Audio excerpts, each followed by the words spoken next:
Hi guys, I'm Alex from a.j.overlanding. We're about 6 months through our big lap of Australia, and we have been releasing weekly vlog videos, but we thought we would do kind of a mini series called the Big Lap Essentials to just talk through some of the tips and tricks that we have learnt along the way. This first episode, we're just going to talk through our top 5 lesser known essentials, or the things that we didn't know that we needed until we were on the road.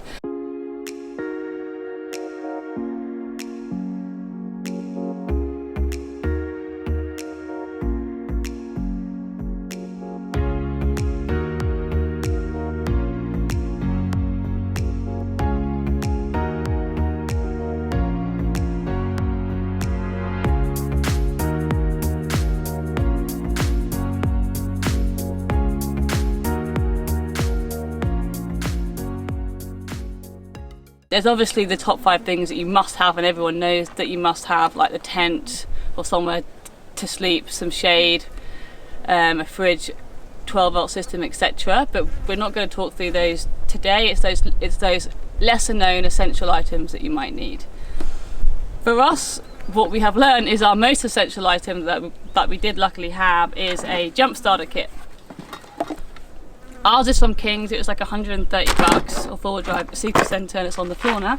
And we were just thinking, what happens if all else fails and our battery stops working and we're in the middle of nowhere? Now, we could connect our second battery up to it, blah blah blah blah, but that would take quite a while.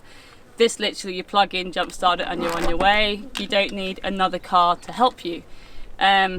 Our battery was fine before we left this trip, but we've actually had a flat battery about 5 times now, and it's just so quick and easy to use.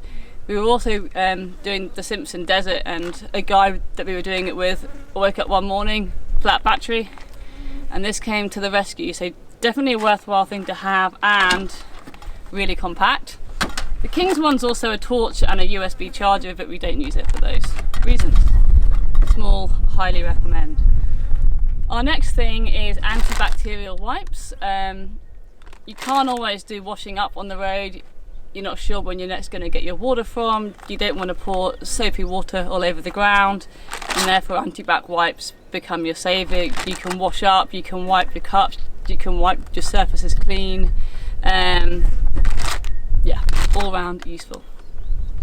Number 3 is our hiking stove. We do have a kind of a full gas camping stove, but if we're just doing something quick or we want to back up, we have this hiking stove. So if we're just doing our coffee in the morning or some pasta for lunch, really lightweight, really easy, and it's also great to have a backup. We've had a few times when our gas has run out on us and we have to cook our dinner on the hiking stove, but really compact, cheap. We got this one from BCF, I think,